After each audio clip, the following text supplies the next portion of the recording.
Hi, I'm Briallen Williams and I'm here with Alan Davies at Dave's Leicester Comedy Festival preview show. Hi, how are you doing? I'm alright. Good. It's the interval. Still awake? You can feel the buzz. Good. Yeah, still awake. I'm having a hot drink, a hot beverage. Yeah, everyone can smell it and Really? It smells good. It makes it sound like it's a massive turd in a cup or something. It's actually just coffee, viewers.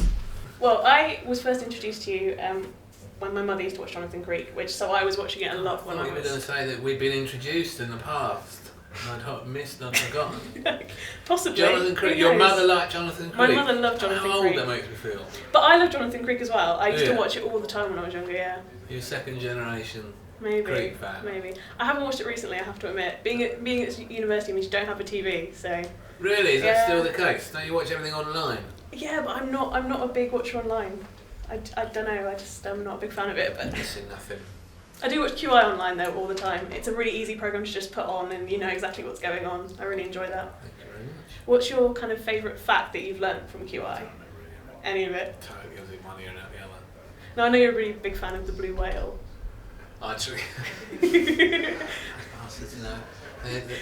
The first time that blue whale was the correct answer, they asked me the question in French. Yes, no, I remember that, yes. And I was so busy trying to... Hang on a minute, I think I know about that. What whale is in French? Yeah. I mean, it might just be weird.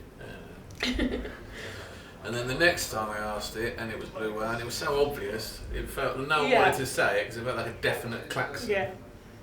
And I hesitated, and all was lost. So have you ever actually seen a blue whale then? Well, only in the Natural History Museum. Only in the Natural History There Museum. aren't many of them in Hampstead Ponds. True. Do you ever think you're going to go see one now that you've... There are one, yeah, okay, I'll do that immediately. Let's go now.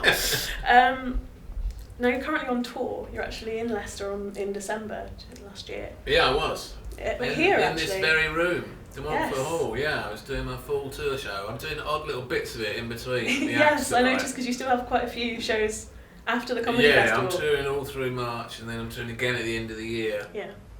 All around the place trying to, And it's called mop up all tickets. It's called Little Victories. Little Victories, yeah.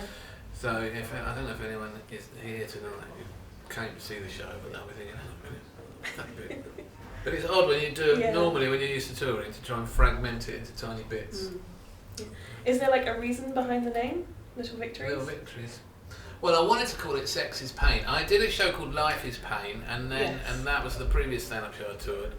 And then I wanted to call this show Sex is Pain because I got quite a funny anecdote, which I might air in the second half about that very subject. But my Australian promoters thought we might attract the wrong or an unusual crowd if we advertised those Sex is Pain. So we went for Little Victories, which just refers to, as much as you can expect from life. Okay. You went to university as well. Yes. We're all currently and everyone in this room, bar Jeff, is currently in university. Where's Jeff? Jeff. Yeah, that's Jeff. What do you think is the most valuable thing you learnt at university? That's a good one. If you could pass like one piece of advice on to everyone here. Well, goodness.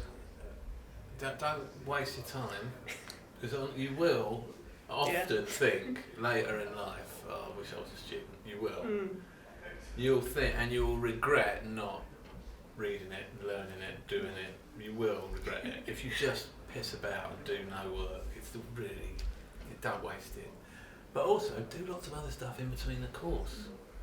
Because everything I did, really, that was of value when I was in university, I did loads of theatre and plays and devised plays and started doing comedy and trying to write comedy, started doing stand-up in my final year at university. And all of it was kind of extracurricular.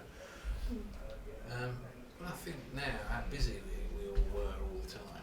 We used to watch a lot of Neighbours as well. We didn't just do stuff. But we were quite active as well, politically active, because the miners' strike was on at that time. So there was a lot going on. Yeah.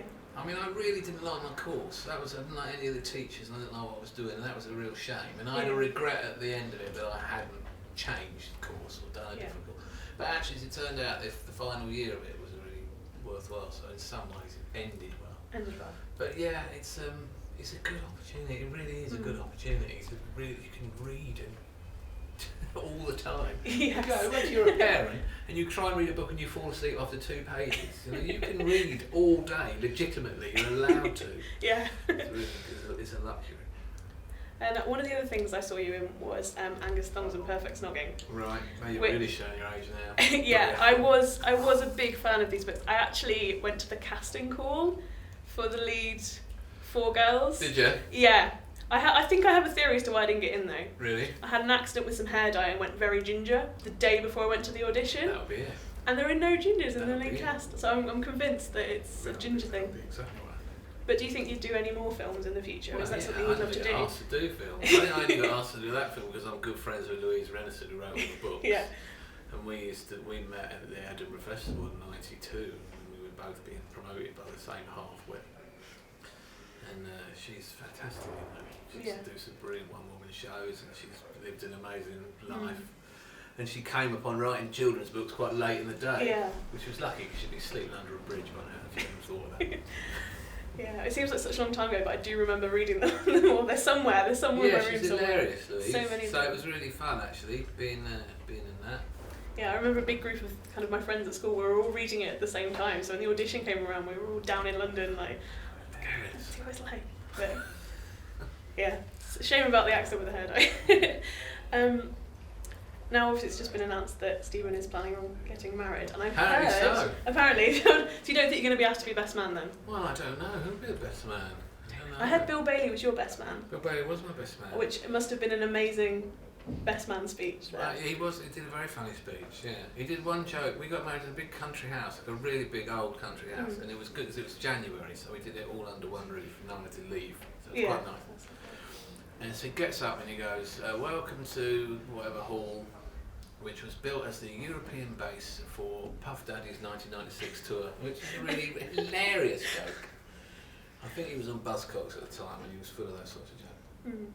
But yeah, I've known Bill for 25 years. He's one of the first people I met when I started doing comedy in the late 80s, early 90s. And a lot of the people that I met then, like Joe Brand or people, I became friends now half my life, you know. So several of them came to the wedding. I think those first few years when I was on the comedy circuit and we were all learning how to be comedians, that was the best time of my career really, and there have been lots of exciting things and different projects that I've liked doing. I've been very lucky to do what I wanted to do so far. But that first few years when you come out and you're out of college and you want to be a comedian, it was really, really fun. And Bill was hilarious. He used to be in a double act called the Rubber Bishops.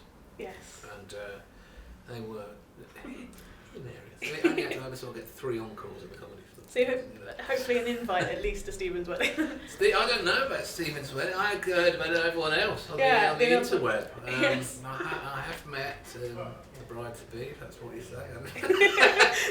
But it's lovely. I mean, you know, it's really nice. It's really nice, and I'm really pleased that it's happening. I haven't spoken to him about it. It'd be a nice thing to talk to him about when you see him then. Yeah, so it's amazing. Brilliant. Well, thank you very much for coming and doing the interview. That's wonderful. No trouble.